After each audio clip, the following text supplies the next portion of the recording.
اب جناب بات تو ایک آدمی کی نہیں ہے. مجھے لوگ کہتے ہیں جی یہ چند کالی بھیڑیں ہیں, یہ باجوہ ہے, یہ ندیم انجم ہے, یہ عاصم ہے. میں نے کہا نہیں, یہ چورن مت بیچو. یہ چورن اس لیے مت بیچو کہ اس فوج کی اتنی بربادی ہو چکی ہے کہ 2 آرمی چیف اتنے گندے غلیظ گٹر کے چوہے نما پاکستان آرمی کے سپہ سالار بن گئے, آرمی چیف بن گئے. تو اگر اتنا سسٹم خراب ہے کہ یہ 2 آ کے 4 سٹار آرمی چیف بن سکتے ہیں, ندیم انجم جیسے 3 سٹار بن سکتے ہیں, بابر افتخار جیسے 3 سٹار, عامر جو گجرانوالا کرپٹ آدمی 3 سٹار بن سکتا ہے, آصف زرداری کا ٹاؤٹ ہے, وہ بھی منی لانڈرنگ کرتا تھا آصف زرداری کے اور اس کا خاندان. تو یار اس فوج میں بہت میجر پرابلم ہے. یہ صرف یہ چند لوگوں کی نہیں ہے, تو ہمیں پتا ہے فیصل نصیر جیسے سائیکوپیتھ اور یہ جو اس کے سیکٹر کمانڈر ہیں فہیم رضا اور یہ راشد نصیر اور جہاز, یہ تو ہمیں سامنے نظر آ رہے ہیں. تو اندر میں نے تو کپتانوں کی اور میجروں کی اور کرنیلوں کی جو کرپشن کی داستانیں سنی ہیں, میں تو کان پکڑ لی.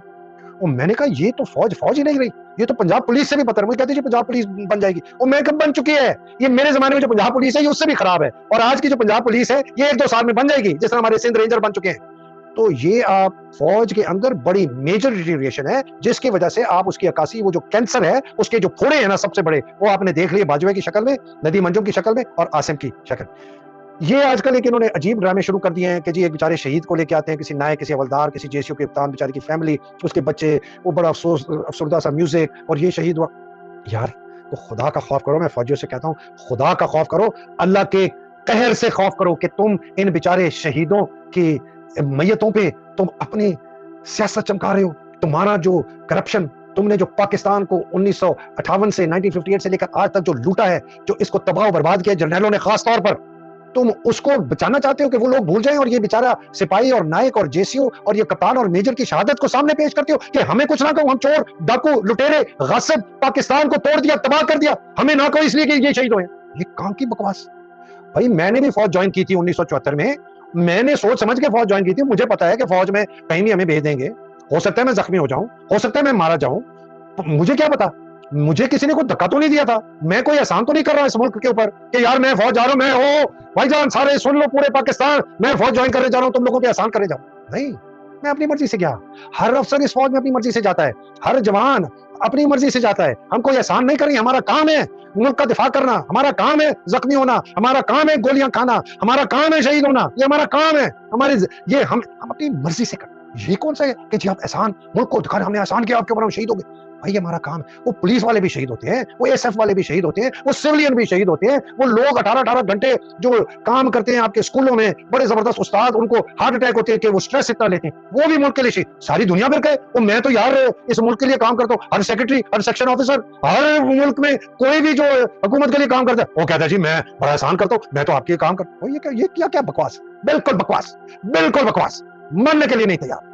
جناب آرمی کو ٹوٹلی ریفارم, سب سے بڑا کینسر ناسور ہمارا جو ہے وہ یہ فوج اور اس کے سپہ سالار اور ان کی طاقت اور ان کی بے لگام طاقت جو آئین سے بھی اوپر ہے, قانون سے بھی اوپر ہے. ہر کسی کو بھی اٹھا لو, کسی کو قتل کر دو.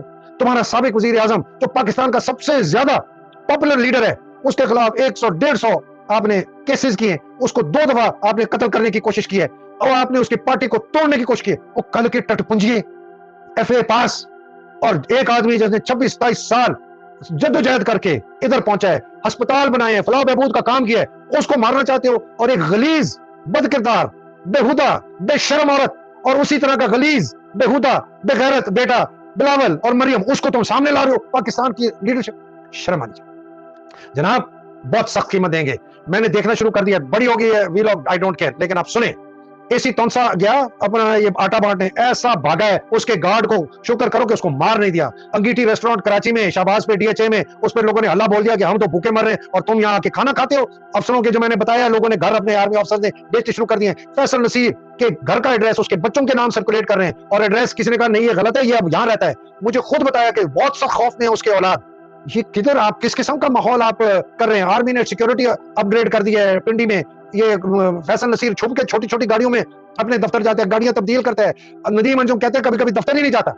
آپ کی امپورٹ ختم ہو رہی ہے, کم ہو گئی, آپ کا ایندھن ختم ہو جائے گا, فیول ختم ہو جائے گا, کھانے میں کم ہو جائے گی, دوائیاں ختم ہو جائیں گی. کیا کریں گے آپ لوگ باہر نکل آئیں گے. دیکھیں یہ کتنا افسوس کا دن ہے کہ ہم اپنی آزادی کسی انگریز سے لڑ کے نہیں لے رہے, ہم آزادی کس سے لے رہے ہیں, اپنی فوج سے.